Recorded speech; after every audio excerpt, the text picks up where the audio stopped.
You're non-physical beings and you're guiding all of us. Why? Because there is no separation between that which we are and that which you are. We are not different from you. So we have interest in the exploration part of ourselves that you are. So you're exploring and defining new horizons and carving out new intentions that then we have the thrill of following and focusing upon. It's like a team of deliberate creators who are evolving eternally together. So you said, I'll go into the contrast and I'll get specific about it and personal with it, and within me, from my vantage point, from my physical perceiving, will be born desires and intentions. And as those desires and intentions get some vibrational momentum going, then source within me will join, in essence, like bringing in the big guns. The non-physical energy joins with knowing. You have never ever ever been separate from that which we are. So what your question just said is, why have I joined I? Why has me joined me? Yeah. Well, why give us the direction? Your joy, you're enjoying this through us? We're not giving you any direction. Your desire is deciding the direction, because we know how the laws of the universe work. And when you don't know and you're asking, then we answer. In other words, there isn't anything that ever happens that doesn't come from an asking. And so there's no assertion. None of us are sitting around with our feet dangling over clouds saying they need to know this and they need to know this. Who's willing to go and be the emissary that will tell them what they need to know? There isn't anything like that going on. It's that when you ask, the cooperative components assemble to help you come to the full fruition of what you're asking for. So we are just part of that process. Yeah. Thank you so much. So blessed. Something more? You tell me. You tell me, really. Can I give a little anecdote? My husband said that I would be called up and said to go to the back of the room because I was lowering the vibrations, and then Esther would say, as a matter of fact, why don't you just leave because you're just destroying everything. So anyway, that was my anecdote, but please tell me what you think.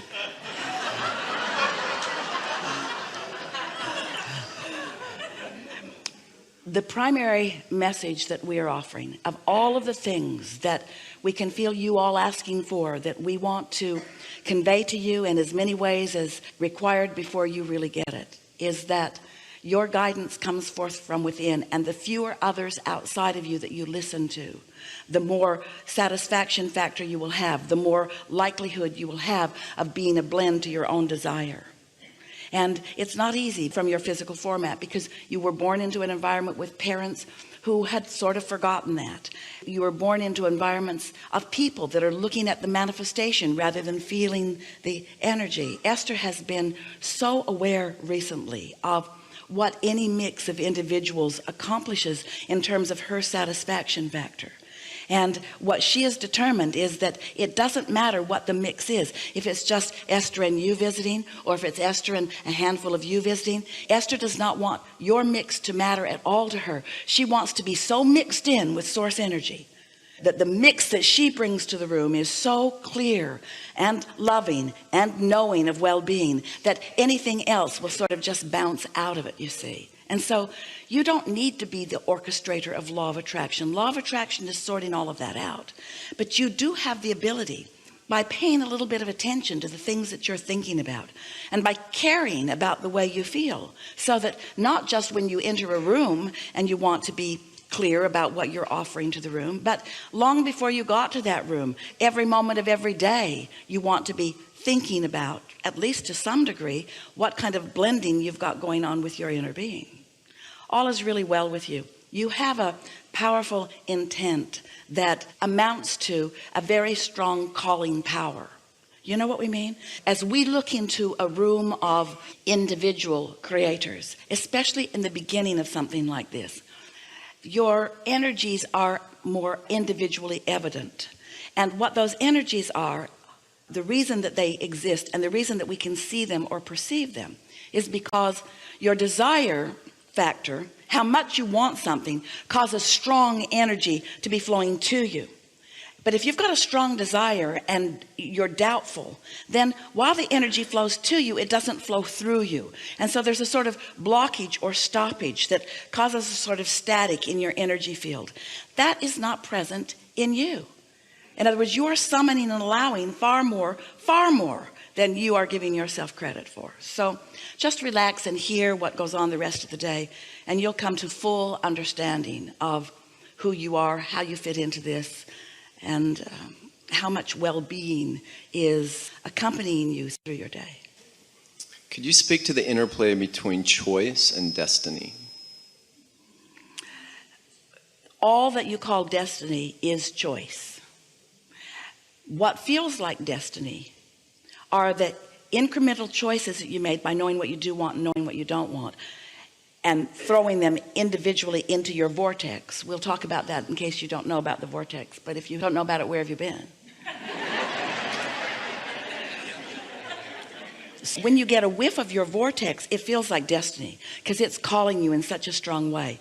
But the destiny in this conversation was made up of individual choices that you were making. And then we must speak to choices that you've made even before you came into this physical experience that don't vary at all vibrationally from who you are and the desires that you are determining now. But it feels to you like a calling, and that's why you call it destiny. Esther was talking to a friend about that yesterday, that sometimes there's just a feeling that is so strong and it cannot be denied. And if you feel it and you turn from it to do something else instead, sometimes you start feeling a sort of paralyzation. In other words, you cannot not go in the direction of this powerful calling and be satisfied. But that requires a little trust. That's why we explain it to you in this way. You were non-physical energy before you came into this physical body. Yes. And here you are in this physical body. Yay. And the non-physical part of you is still non-physically focused and flowing to you and through you all the time, but non-physically focused. So here you are with your physical perspective, sifting and sorting, knowing what you don't want, knowing what you do want, and asking continually for this and that. And so these rockets of desires are going forth into this vibrational reality that we have named the vortex, because we wanted you to feel the reality of it, even though you cannot yet see it or hear it or smell it or taste it or touch it. It's the vibrational version of all that you have become, and your inner being stands there strong and benefited by the choices that you've been making as you've been sifting and sorting. So this non-physical part of you now is standing there in all of that clarity and all of that knowing, and no doubt, no lackful anything, all things wanted, because you sifted it out one experience at a time. And now, because your inner being is there, and most important, because law of attraction is responding to this entity called you and your non-physical inner being and all that you've asked for, as law of attraction is responding to that, cooperative components are being called to it. And you, who have the most vibrational, we'll call it DNA, it's wrong terminology, but the most vibrational hooking to it, because you created it. There is nothing in all of the universe that this cooperative, you are the most desired cooperative component. Let's put it that way. Your inner being is most desirous of you being a cooperative component to your own creation. And that's why it feels like such a powerful calling. And that's why you feel such satisfaction when you have any thought that moves you toward it. And it's why you feel an uneasy tugging when you have any thought that takes you from it. So if you have thoughts like, I can't do that, or I'm not ready for that, or I'm not worthy of that, or there's injustice or unfairness, if you go contrary to any of the knowledge that you have come to through all that you have lived, then you aren't moving in the direction of your destiny. And the reason that the word destiny is a good word is because, can you feel the inevitability of it, the absoluteness of it? In other words, this is destiny. This is certain. This is who you are. We just don't think you should have to croak to get there. We think that you have the ability to pay attention to how you feel, and to thought by thought allow yourself to be called by this powerful law of attraction that is calling you and all of the cooperative components there.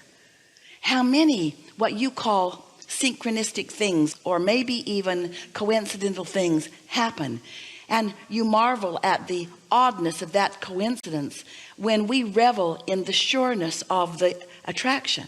So much is going on, and as you pay attention, as you notice the cooperative components of which you are a part, and you revel in them no matter how large or small they feel.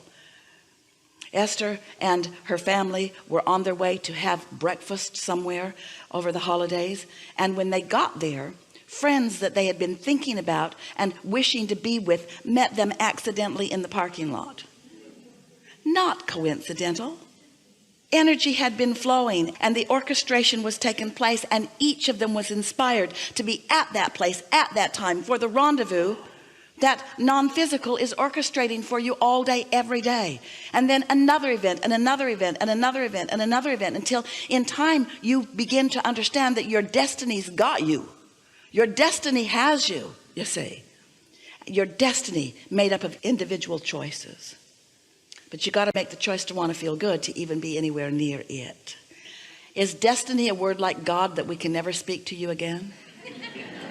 Don't mess up the idea of destiny. Let it be your long-term intentionality that you are adding to every day of choices. Destiny couldn't exist if it were not for choices, and destiny couldn't be discovered, or you couldn't find your way to it if it weren't for the choice of wanting to feel good. There's no destiny that you have to think those thoughts. You have choices, free will in every thought that you think. But ultimately you'll end up in a really good feeling place for a minute, for a little while, because you'll jump right back in with both feet into more choosing, because choosing is what's necessary for eternity. Very good. Thank you. Mm-hmm.